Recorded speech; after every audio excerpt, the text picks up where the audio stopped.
Hey, welcome to the channel. My name is Eric, and welcome if you've never been before, and enjoy what you have, right? But I thought today I'd kind of go over a few things that I got this week when it comes to tools, and then I want to pick your brains on some of the other tools that I'm looking at, but I'm not sure of, okay? So you guys are constantly seeing me with this red case, which is a great 1/4 inch drive SAE set, and I use it a lot.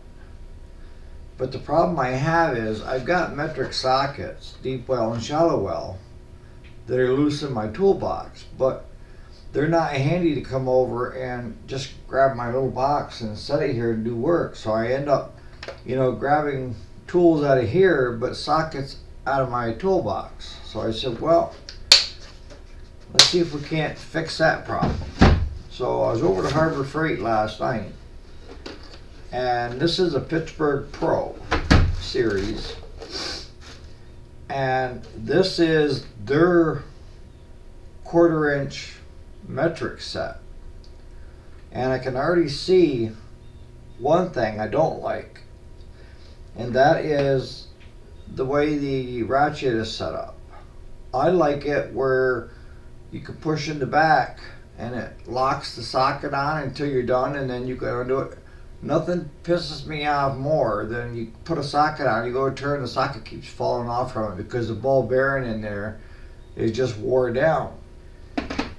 But I do have two of these style, and I may just take and replace that one with one of those into here, and then just have this one loose in my toolbox if I need it. But I would say the most used socket that I use is a 10mm, and you guys are probably the same, if you're doing work on stuff, that 10mm on most, even on the stuff here on this Craftsman generator. The other thing that I ordered this week is a Dewalt 20-volt, and it's a impact driver. And I never thought I really wanted one or needed one because I had the 3/8 inch impact, and then I had the drills, the one with the driver type drill and then the other drill. But I started watching some of you guys out there and some of the other YouTubers, and they were using this to tear apart, like the bodies on weed eaters.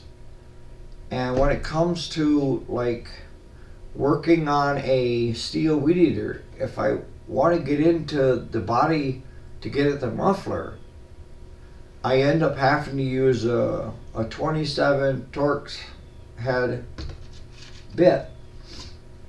But if I did that, the only thing I got that would work is my T-handle, okay? So this I picked up this week, the end of last week into this week. And this one here is a all your torque bits are up here. You got regular, you got Phillips, you got tamper proof. There's a lot of different specialty bits in there just like that. But what got me to wanting something like this is because with my impact driver, I can simply pop these in and they stay in until I pull out on here and it pops them out. But with this, I can now take apart a Stihl weed eater body in a hurry.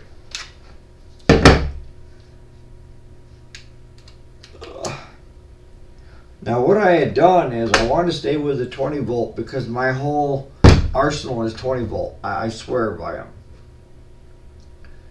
And one of the local Ace, Claude was talking to me about one of the local Ace stores that they had this with a battery and a charger, and it was like $119, and I contemplated back and forth about whether to buy it or not. And I really didn't need another charger and battery because I've got already, I think it's 3 or 4 chargers and 6 or 7 batteries. So I went on to eBay, and sure enough, there was a seller out there that was selling these brand new with no battery, no charger, which I don't need, for $59 shipped to my door. And within 2 days it was here. This is going to save me a lot of time when it comes to working on customers' machines.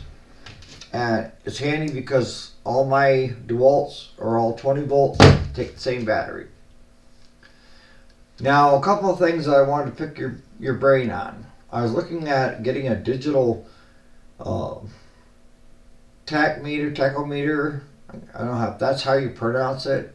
But what I'm looking for is something that I can fine tune chainsaws and weed eaters to get, where it should be for RPMs. And when I was at Harbor Freight last night, I was looking at one, but it looked like it was more towards like the old timing light, where you have to put something reflective on it, and it counts the revolutions it goes around per second. And I didn't think that's what I wanted, so I didn't buy it. But then when I got home, and since we're a rotary dealer, I started looking through their tools, and I come across a Archer digital, and that will do from, I think, 600 to 19,000 RPMs. And I'm pretty sure that's what some of you guys were talking about. If it's not, let me know what it is that you guys have had good luck with, and put it in the comments so that I can do a little bit of research myself. But I'm going to start adding some specialty tools, and some of them aren't specialty tools. I mean, they're just regular tools. But they're specialty tools to me because it makes my job that much easier. Alright, so let me know what you think in the comments on whether the Archer is worth its money or whether I should spend it elsewhere on something else. Alright, thanks so much for watching.